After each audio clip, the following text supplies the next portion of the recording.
nowadays, the question is that nowadays there's pictures of the Sikh gurus, or depictions of the gurus, in many gurdwaras or many of our homes.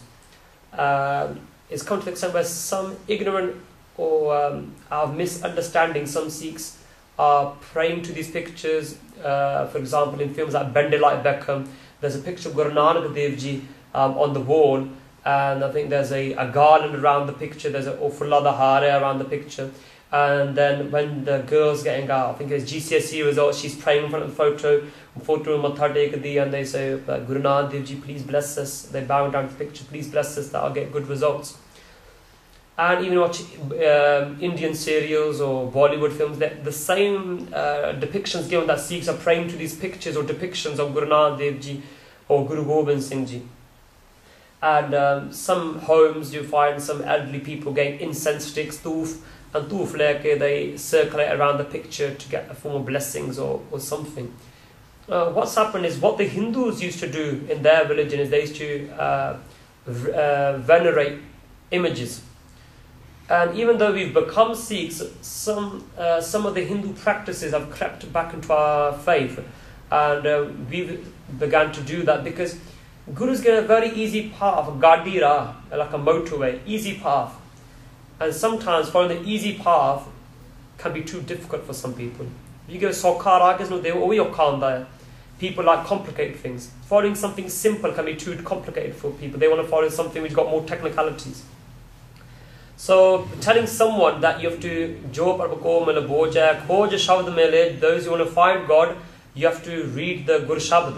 You have to read Gurbani, and Gurbani par kar kamai karni pani, read that Gurbani, you have to then earn Gurbani, live that Gurbani. Doing that is very difficult because for that you need dhyan, you need concentration. For that you have to try to put more mental effort into that. But doing a ritual is very easy to do. Just getting an incense stick and doing that around a photo depicting Guru Nanak is a very easy thing in compared to wake up Amrit Villa and try to focus upon saying Vaheguru. It's very hard. Akhan Auka Sacha now, Guru Nanak Dev says it's very difficult chanting God's name because you have to make sure your mind's present as well. So coming back to that, if Guruji's never advocated making their pictures, there's no pictures of any of the Guru's times. Up to a point that Guru Har Rai Sahib Ji is noted that he went to Calcutta, Calcutta in English.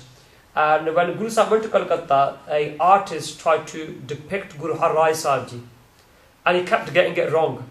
He couldn't make the picture of Guru Har Rai Sahib Ji. Even though he's a very good artist, he couldn't get the right picture. It didn't match. And then Guru Har Rai Sahib Ji stopped him and said, no, you're not to make my picture. There's a reason why your picture's not getting made. Because I don't want people worshipping my body. The body perishes. We have not realized who Guru is. Guru kaun hai? Guru is not the body. People say if Guru is supposed to live forever, Guru ta sada vaste hai. The Guru Nanak Dev Ji's physical body born and died. He was born and he died. But that was not Guru. Guru was not born and Guru did not die. Guru is forever. So Guruji said, no, do not worship my body. The Guru is the Shabad, the Guru is the light, the Guru is the divine light which was inside.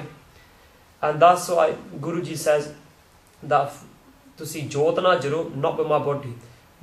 Become one with the light, become one with the Shabad, not with my body, because the body can perish at any time.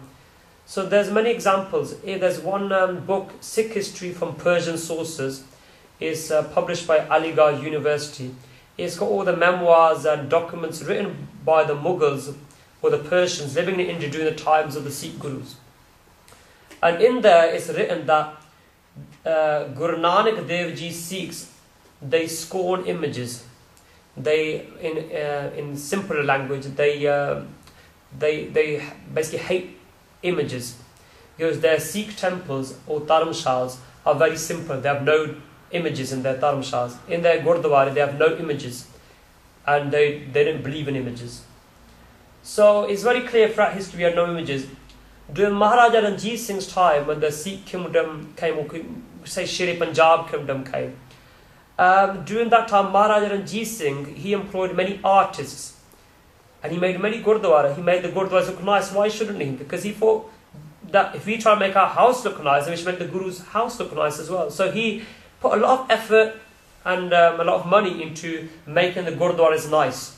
And during that period, he employed artists to paint these paintings, wall paintings in Gurdwara. So in Harmandir Sahib, in the Golden Temple, and other historical Gurdwara, all the fresnoes or the pictures on the walls, they're during the time of Maharaja Ranjit Singh. So he thought that I'm making these Gurdwaras look nice, so he depicted the Guru Sahibs in there.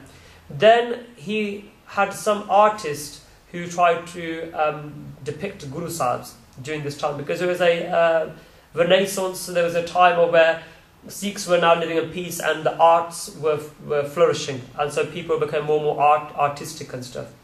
So people started drawing pictures of Guru Sahibs, and then in particular the pictures which we have in our homes of the Guru Sahibs, that came about during Sobha Singh's time. Sobha Singh was a 20th century artist, a famous Punjabi artist, and the common image which we now associate to Guru Nanak Dev Ji, he actually painted that. And he himself said, this is not Guru Nanak Dev Ji. Sobha Singh used to say that this is a picture which I have just picked up in my dream. जो मेरे मन सुपने च आ गई photo में वही photo छाप रहा है गुरु नानक देव जी है नहीं, पर it's a depiction. It's just what I dreamt Guru Nanak Dev Ji would look like. So it's not what Guruji looks like. Having said that, I personally believe that there's nothing wrong with having some images showing Sikh history, because our mindset has changed over time. In the past, people were very used to slow music, people talking slowly, and life was very slow. It's very different. Now everything's very fast. People can't focus with slow music. People can't focus when someone's talking very slowly. People need something fast. Everything's very fast now. In the past, people could perhaps concentrate more easily in reading, just reading alone. Nowadays, people look for more visual stimulation. Similar in schools. As a teacher, I know that you can't just talk because children get bored lecturing. You have to have loads of PowerPoints, pictures, this, that, the other, so that their visual stimulation helps them to learn. So similar thing, I think nowadays, these pictures could be used positively by depicting Sikh history. Do it in such a way that it's not used for worship. So one way could be you can do a jodh for the face of Guru Nanak Dev Ji. I know some people put a lot of extra light on the face so it's not clear. Or even if you do have someone depicting Guru Nanak Dev Ji, if you just do it depicting a historical story, I'm sure no one's going to do matha take to that. But just having a picture alone of Guru Nanak Dev Ji like this, with his hand like this, I think there's no other purpose for that apart from being worshipped. But I think that having historical pictures can be used positively, but the negative side is that people can start worshipping. I think you have to use our own intellect for that. But as long as we remember that a Sikh only worships the Shabd, only worships the divine word, that's the main thing.